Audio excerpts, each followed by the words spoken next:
Hello दोस्तों, आप सभी का स्वागत है मेरे यूट्यूब चैनल पर। यह डिक्टेशन 80 शब्द प्रति मिनट से रहेगा, जो कि 5 सेकंड बाद स्टार्ट होगा।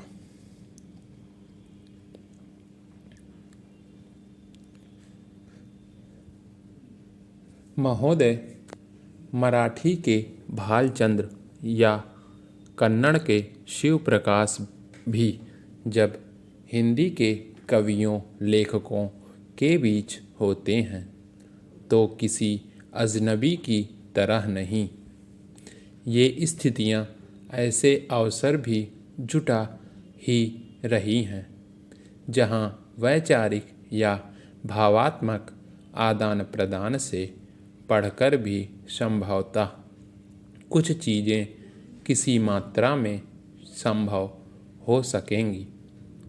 एक भाषा के शब्दों का दूसरी भाषा में ले आना या उतरना भी शायद हो, और यह तो होगा कि अन्य भाषाओं की संरचनाएं हमारे परिचय वृत्त में और अधिक आएंगी। हिंदी इससे विशेष रूप से लाभान्वित होगी, क्योंकि हिंदी में ही अनुवाद कार्य सबसे ज़्यादा हो रहा है। किसी अन्य भाषा से परिचित लेखक कवि उस भाषा से अनुवाद सीधे ही कर रहे हैं।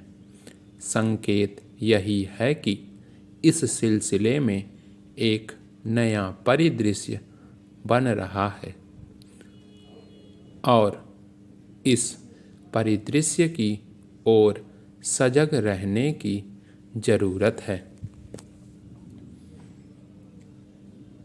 भारतीय भाषाओं के बीच की संवाद कड़ी जो केवल अंग्रेजी को मानते आ रहे हैं, उन्हें अपने दृष्टिकोण में कुछ तो परिवर्तन करना ही पड़ेगा।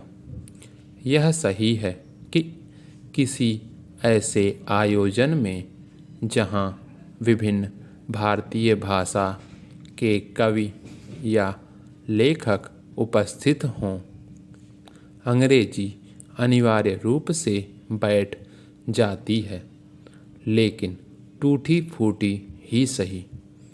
एक दूसरे की भाषाएं आजमाने की प्रवृत्ति बढ़ रही है। कई भारतीय भाषाओं के लेखक अब स्वयं हिंदी का प्रयोग बातचीत करने में पहले की तरह हिचकिचाते नहीं है। हिंदी का दायित्व कुछ और बढ़ जाता है। हिंदी की रचना संसार विस्तृत हो रहा है। नई स्थितियों से और अधिक लाभान्वित हो जाएंगे। रचनात्मक स्तर पर वास्तव में एक अखिल भारतीय वातावरण बनने के लक्षण दिखाई पड़ रहे हैं।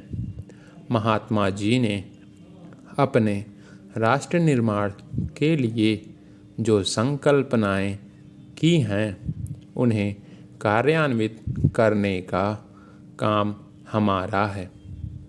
जो अधूरा है उसे पूरा करना चाहिए। गांधी जी ने असहयोग आंदोलन शुरू किया था। उसी के साथ अनेक रचनात्मक कार्य भी जोड़ दिए गए थे। सरकारी विद्यालयों के बहिष्कार के साथ राष्ट्रीय विद्यालयों की स्थापना और उनमें अध्ययन, अदालतों का बहिष्कार करके पंचायतों की स्थापना और उनके द्वारा अपनी समस्याओं को निपटाना तथा विदेशी वस्त्र के बहिष्कार के साथ स्वदेशी कपड़ा यानी खादी का प्रचार शामिल था। इस दोहरे कार्यक्रम से उन लोगों के कार्य की व्यवस्था हो गई जो बहिष्कार करने के कारण बेकार होते। यह रचनात्मक कार्य सच्चे स्वराज्य की तैयारी थी। समाप्त। यह डिक्टेशन लगभग 80 शब्द प्रति मिनट से था। धन्यवाद।